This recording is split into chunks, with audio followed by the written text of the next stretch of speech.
Hello, my name is Shanthani, and I will be presenting our paper at MedInfo 21 on identifying new COVID-19 variants from spike proteins using novelty detection by Shanthani Basu and Roy Campbell from the University of Illinois at Urbana-Champaign. I would like to start with an introduction of the COVID-19 or coronavirus disease pandemic.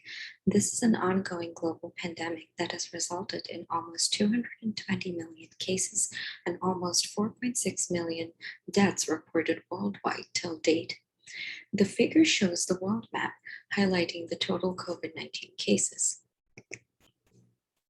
Some common symptoms of COVID-19 include fever and chills, headaches and fatigue, cough and breathing difficulties, and diarrhea and vomiting. Some personal practices for mitigation of COVID-19 include avoiding public places if unwell and practicing social distancing, sanitize, frequently washing hands and disinfecting surfaces, and masks, wearing masks in public places to reduce the spread of COVID-19. In terms of the big picture, mitigation includes lockdowns implemented in several countries to reduce transmission, vaccine development, clinical trials were carried out, and several COVID-19 vaccines are globally available now.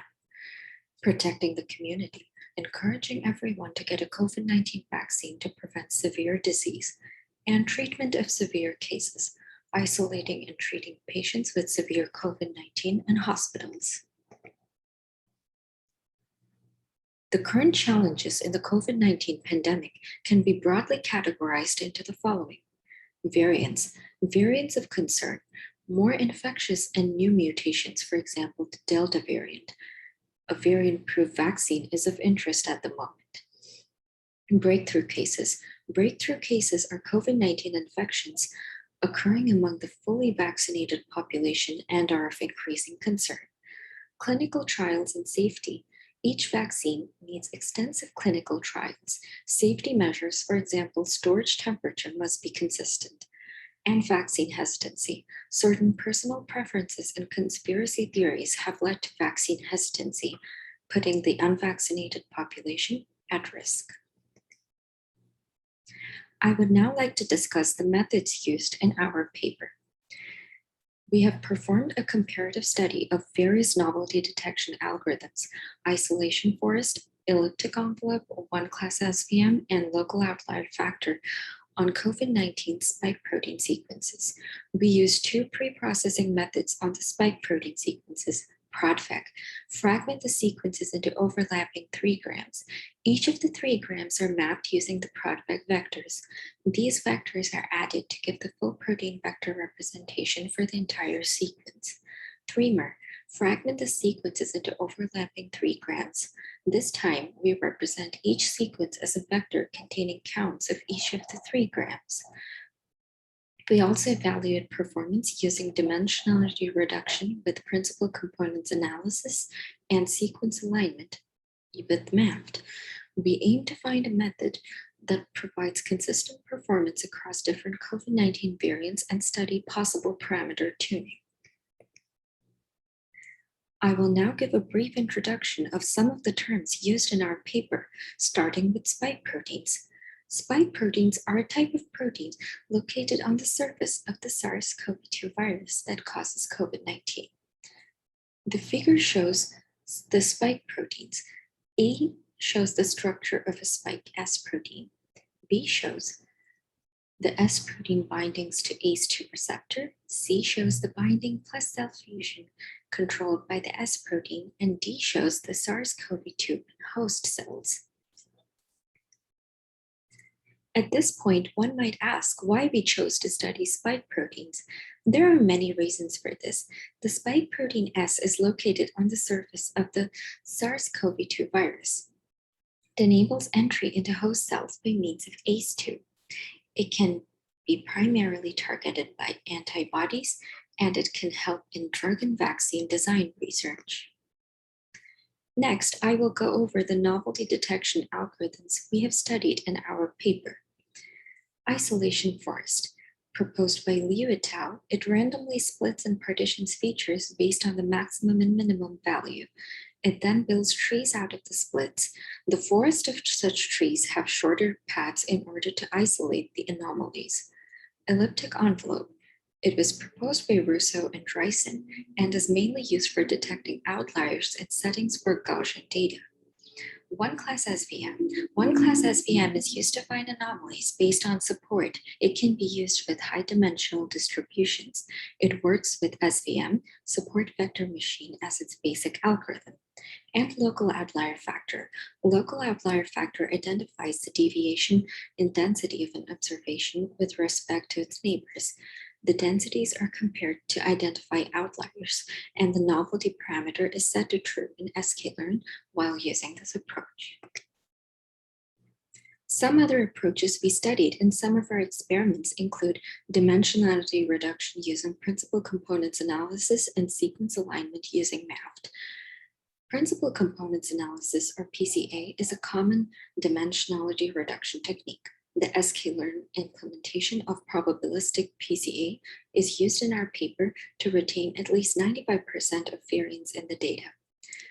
MAFT. We used MAFT version 7.475 with default parameter settings to carry out multiple sequence alignment on the protein sequences. In this case, the input is a set of unaligned protein sequences in FASTA format, and the output is a set of aligned protein sequences with gaps. We used the following data sets in our paper. GIS8, COVID-19 spike protein sequences collected from the GIS8 EpiCov database. ProdVec 3-gram protein vectors were obtained from Harvard Dataverse. And NextStrain, metadata on sequence collection date and variant type, like the Pango lineage, were collected from the NextStrain database.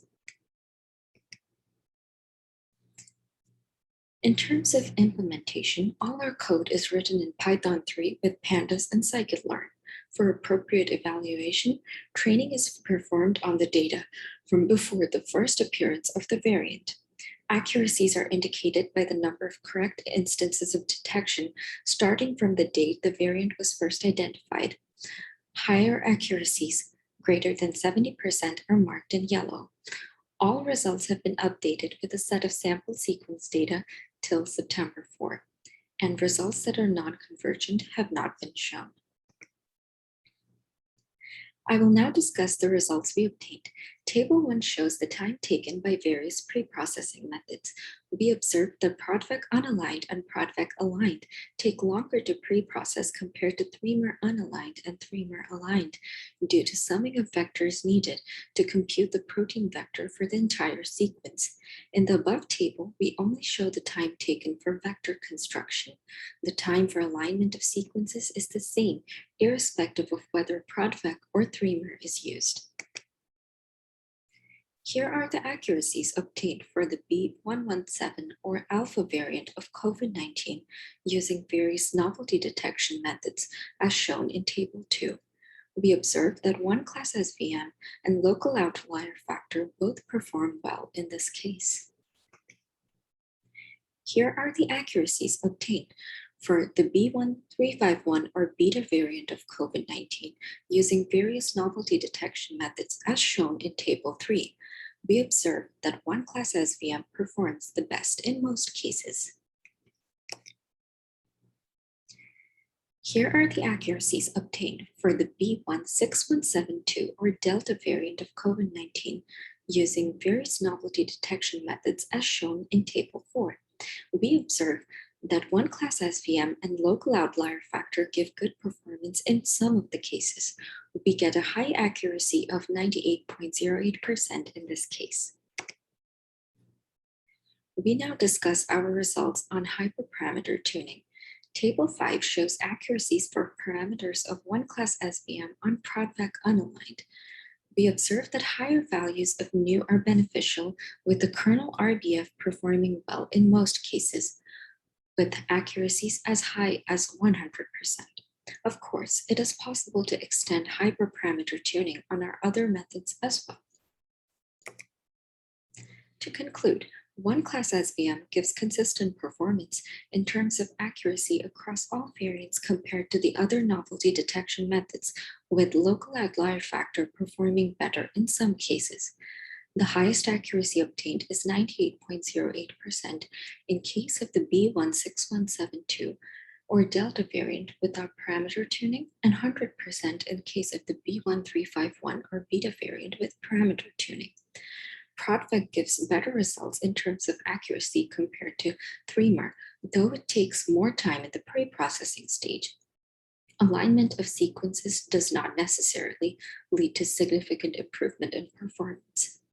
PCA is able to reduce time in most cases. ProdVec gives better performance compared to the 3-mer approach due to the presence of context information in the vectors. The RBF kernel and higher values of nu give consistent performance across all the variants while tuning parameters of one-class SVM on ProdVec unaligned. We would like to acknowledge that this project has been funded by the John Bartus Endowment through the Healthcare Engineering Systems Center. This work uses sequences from GISAID.